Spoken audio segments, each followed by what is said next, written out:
Good job. Be there soon.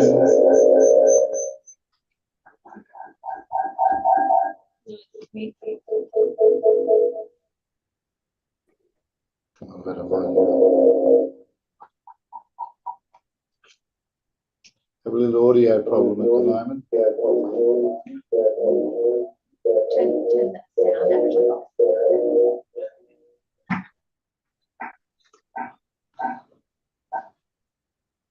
Right. Testing. Can you all hear me now, please? Thank you. Yep, can do. Okay, thank you. Well, my name is Gene Coltaz. I'm presiding member for today's meeting. Lindsay Baxter with me and Nima Premji, yes, online. Thank you. I'll declare the meeting open and acknowledge traditional owners and pay respects to elders past and present of the land on which the meeting is being held.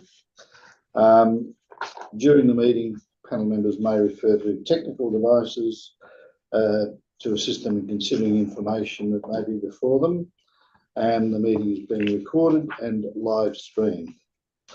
Apologies under item 2, Suzanne Migdale.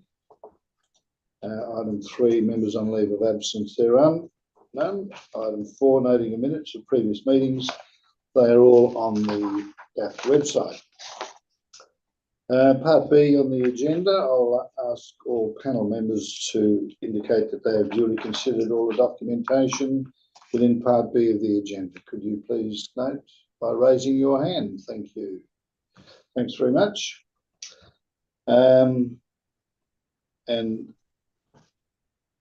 item 2, disclosures of interest. I have none.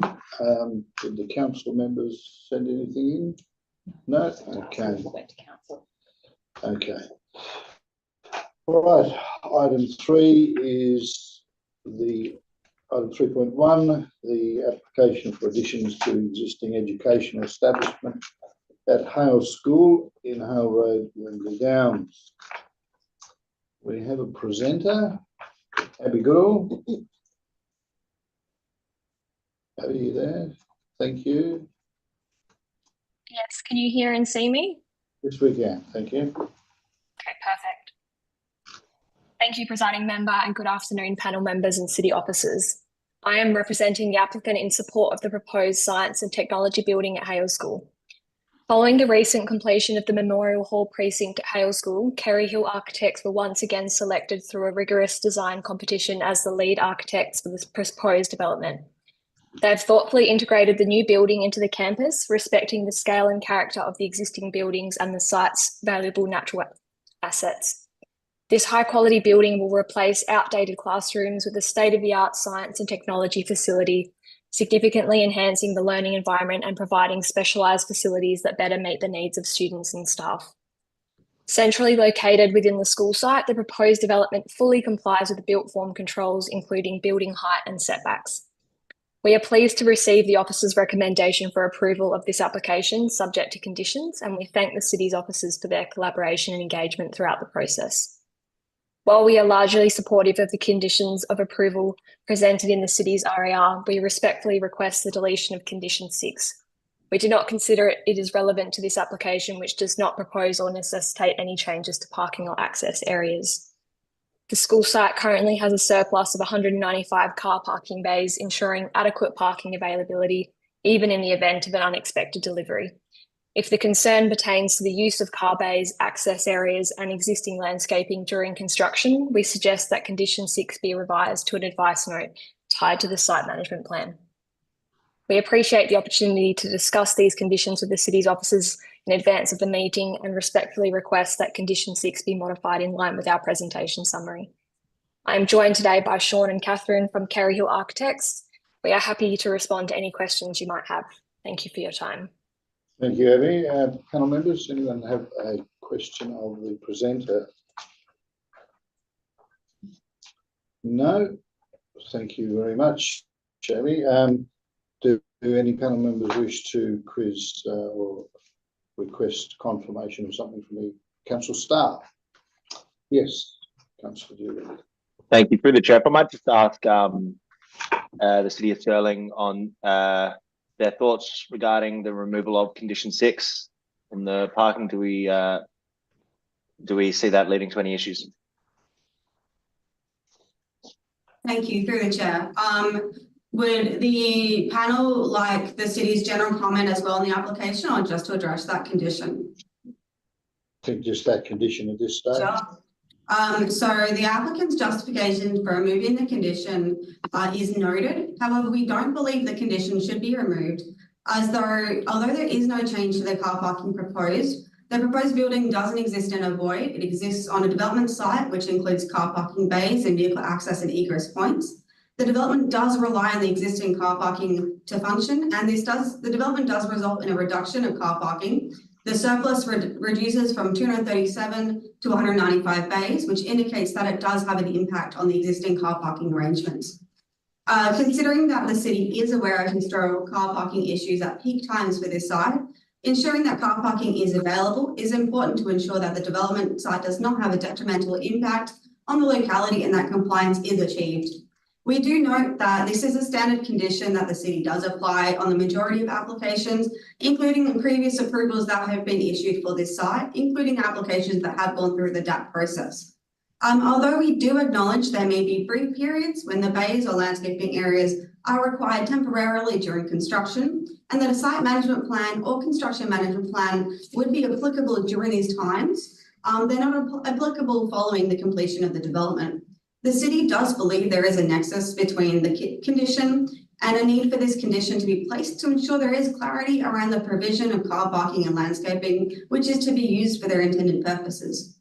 If there is no intention to use these areas for anything other than that purpose, then the city will not undertake compliance if they are briefly used for other reasons in a way that doesn't constitute development. Then the city doesn't believe there's any issue or any impact on the operation of the site as a result of this condition. Thank you. Any further questions? Naima? I just wanted to ask the city, instead of complete deletion, if it went into advisory note as proposed by the proponent, do you have an objection to that?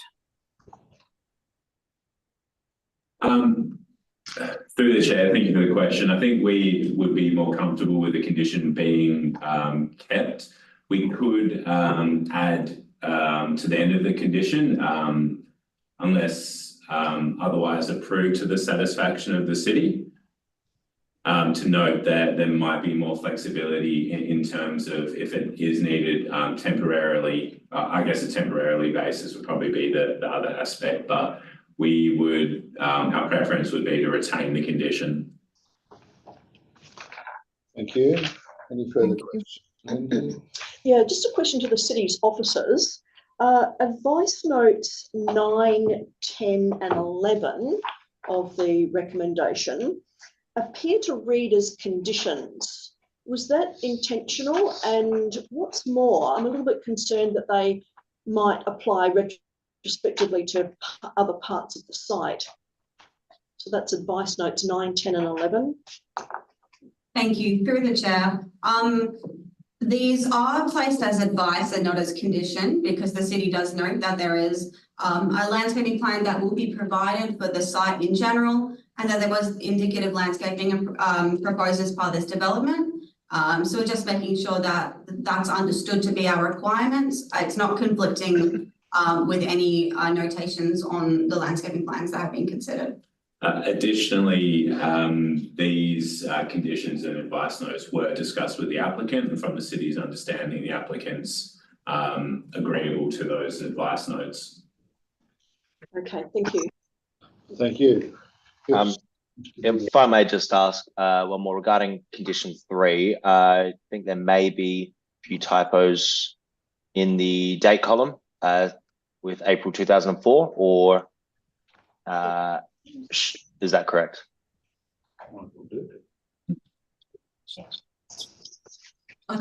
Through the chair, thank you for the question. Yeah, there's, in regards to condition 3, that is correct. There is a typo regarding, I think it's between lower ground floor to elevations, and those should be 2024 rather than 2004. So we would be agreeable to modifying those. Thank you for bringing that to our attention. Thank you. Any further questions? No, no further questions. Thank you. Right, well, if there's no further questions of the proponents or council staff, we can move into item 3.1 in order that we as a panel can discuss the matter. Do I have a mover and seconder, please? Move. Then I move a slightly amended motion, or should I wait to move an amendment just on that condition 6? Yeah, we'll do that separately. Just move the item, then we can move amendments if necessary. Yeah, I'm happy to move. Mr. Dudek, do I have a seconder? Yes, Nima, thank you. Councillor Dudek, if you'd like to speak to the item, please. Thank you. Yeah, no, the design looks great. Very happy with the additions and the applicant working with the City of Stirling.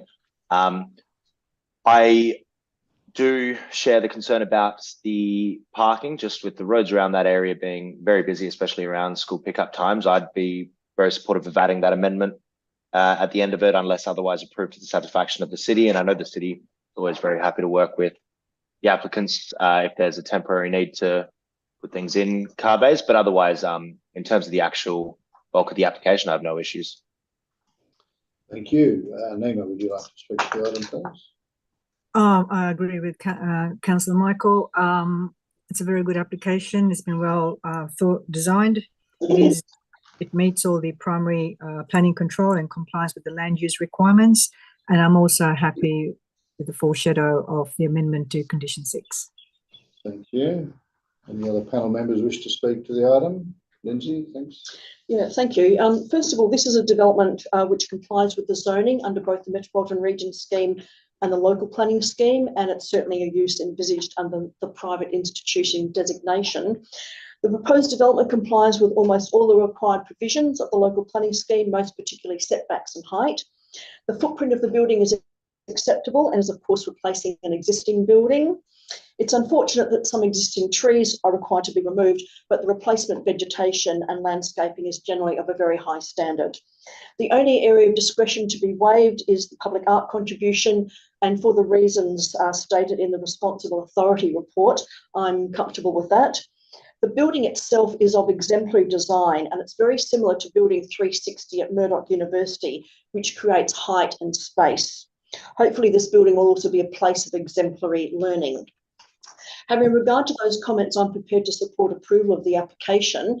Now, I'm not quite sure what the mover has actually moved in relation to condition 6, but I would actually agree with deletion of condition 6 and incorporation as an advice note on the basis that it's applying that condition to the wider sphere of the development, not just this application.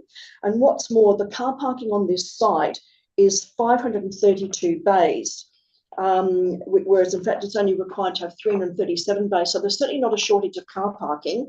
Further, page 9 of the responsible authority report in part of the table actually indicates that the application does not propose to alter existing access and car parking arrangements and is for the new science and technology building only. So for those reasons, I'd be prepared to support deletion of condition 6 and its incorporation as an advice note.